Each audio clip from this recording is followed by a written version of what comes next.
क्या ब्रिटिश अर्थव्यवस्था का पतन शुरू हो चुका है और निश्चित हो गया है पतन होना? आखिर 8 साल का किया कराया कैसे पानी में फिर गया है, जानेंगे। ऋषि सुनक के लिए भी बहुत बड़ी मुश्किल यूके में खड़ी हो गई है। श्रीलंका के रास्ते पे चल पड़ा है यूके, तो वहीं दूसरी तरफ भारत की अर्थव्यवस्था को लेकर एक बड़ा खुलासा कर दिया गया है और ये खुलासा न सिर्फ भारतीयों को बल्कि पूरी दुनिया को हैरान कर रही है। जानेंगे क्या कुछ निकल कर आ रहा है जियोपॉलिटिक्स में। आइए जानते हैं इन खबरों को विस्तार से। एक ऐसा देश जिसके बारे में ये कहा जाता था कि उसका सूरज डूबता नहीं है क्योंकि पूरी दुनिया में लगभग उसका राज था, ब्रिटेन। वो ब्रिटेन अब क्या आर्थिक तौर पर कंगाल हो रहा है। पिछले 63 सालों में जो नहीं हुआ था वो अब हो गया है और नौबत यहाँ तक आ गई है कि 170 अरब पाउंड अलग अलग बाजारों से उधार ले लिया है यूके ने। पिछले महीने जब लीज ट्रस सरकार आई थी, लीज ट्रस सरकार ने इस तरीके का फैसला लिया जिस फैसले ने यूके को और भी ज्यादा बिखेर कर रख दिया। कारण सिर्फ एक लीज ट्रस ही नहीं है। अचानक से तो ब्रिटेन इस तरीके की स्थिति में नहीं पहुंचा होगा कि एक महीने में ब्रिटेन तबाही तक पहुंच गया, बिल्कुल नहीं। पिछले कुछ दिनों में, 2 सालों में कुछ ऐसा हुआ है जिसने पूरी तरीके से फाया कर दिया है यूके का। अब हो क्या रहा है, पहली बात तो ये, इस वक्त यूके में आप महंगाई देखेंगे ना तो महंगाई बहुत ज्यादा बढ़ी हुई है। यहाँ तक कि ब्रिटिश सरकार 100 बिलियन पाउंड अपने लोगों पर अपने मार्केट में खर्च कर चुकी है, लेकिन फिर भी उसका असर देखने को नहीं मिल रहा है। अब स्थिति ऐसी हो गई है कि अमेरिका में जहाँ बड़ी बड़ी कंपनियां छटनी कर रही थी, तो अब यूके ने भी अपने देश में छटनी करना शुरू कर दिया है। कहा जा रहा है कि इसी साल तक करीब 5 लाख लोगों की नौकरियां जाएंगी और ये स्थिति कब कंट्रोल में आएगी इसको लेकर अभी कुछ भी नहीं कहा जा सकता है। हालांकि ऋषि सुनक ने जैसे ही यूके की गद्दी संभाला,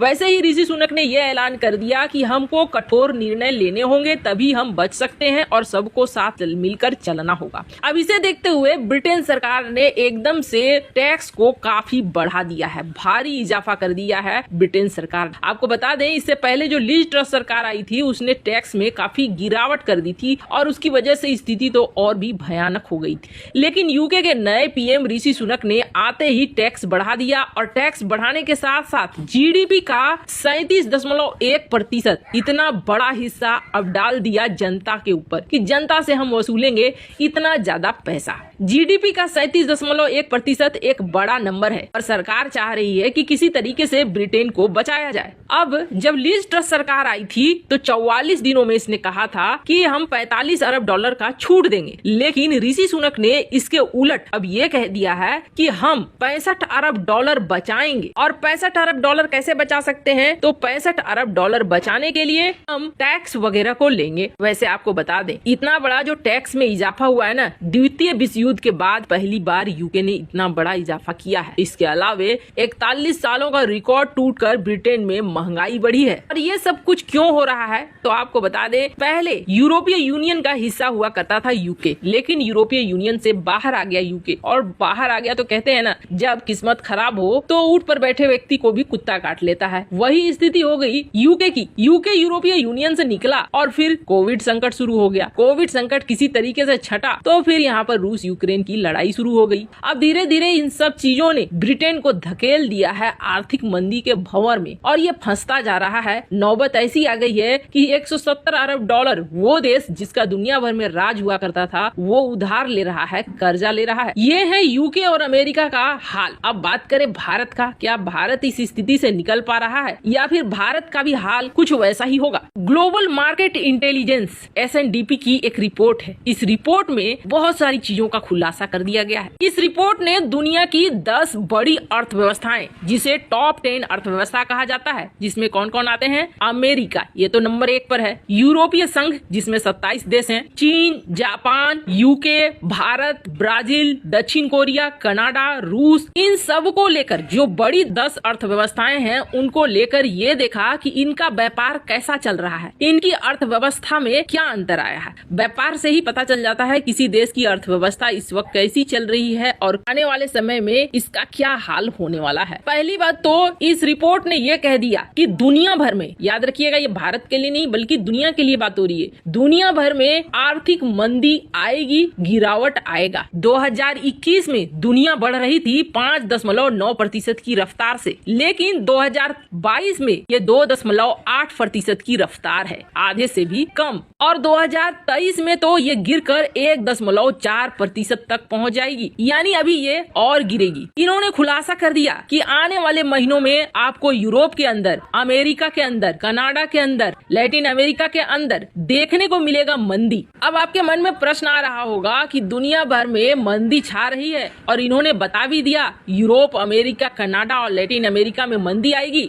तो भारत में क्या होगा? तो आपको बता दें, इसके उलट इन्होंने इस रिपोर्ट में एकदम से चौंका दिया है दुनिया को। पहले तो उन्होंने ये कहा है कि एशिया पैसिफिक, मिडिल ईस्ट और अफ्रीका में कहानी कुछ अलग होगी। ये ऐसे क्षेत्र होंगे जिनमें आर्थिक मंदी Europe, America, Canada, Latin America के तुलना में कम होगी। और दूसरी बड़ी बात, भारत की बात करें तो भारत ने एक अलग ही काम कर दिया है। भारत के लिए जो रिपोर्ट आ रही है और आने वाले समय की संभावना बताई जा रही है, वो कहा जा रहा है कि अंतर्राष्ट्रीय व्यापार की लिहाज से भारत पूरा मामला जीतता हुआ नजर आ रहा है। दुनिया के ज्यादातर देश आर्थिक मंदी में फंसेंगे, लेकिन भारत के व्यापार पर कोई असर देखने को नहीं मिल रहा है। बल्कि भारत की जो तस्वीर निकलकर सामने आ रही है वो एकदम से आशावादी है, क्योंकि अभी के हालात में जो दुनिया की टॉप 10 अर्थव्यवस्थाएं हैं उनमें से ज्यादातर निर्यात कम कर पा रहे हैं, लेकिन भारत निर्यात ताबड़तोड़ कर रहा है। यही वजह है कि ये माना जा रहा है वैश्विक अर्थव्यवस्था में भले गिरावट देखने को मिले, लेकिन भारत के ऊपर बहुत ज्यादा असर नहीं पड़ने वाला है और ये भारत की सही नीतियों का परिणाम है। वैसे इन सब मामले में आपकी क्या राय है? कमेंट कर जरूर बताएं। जल्द मिलते हैं अगले वीडियो में नई खबर।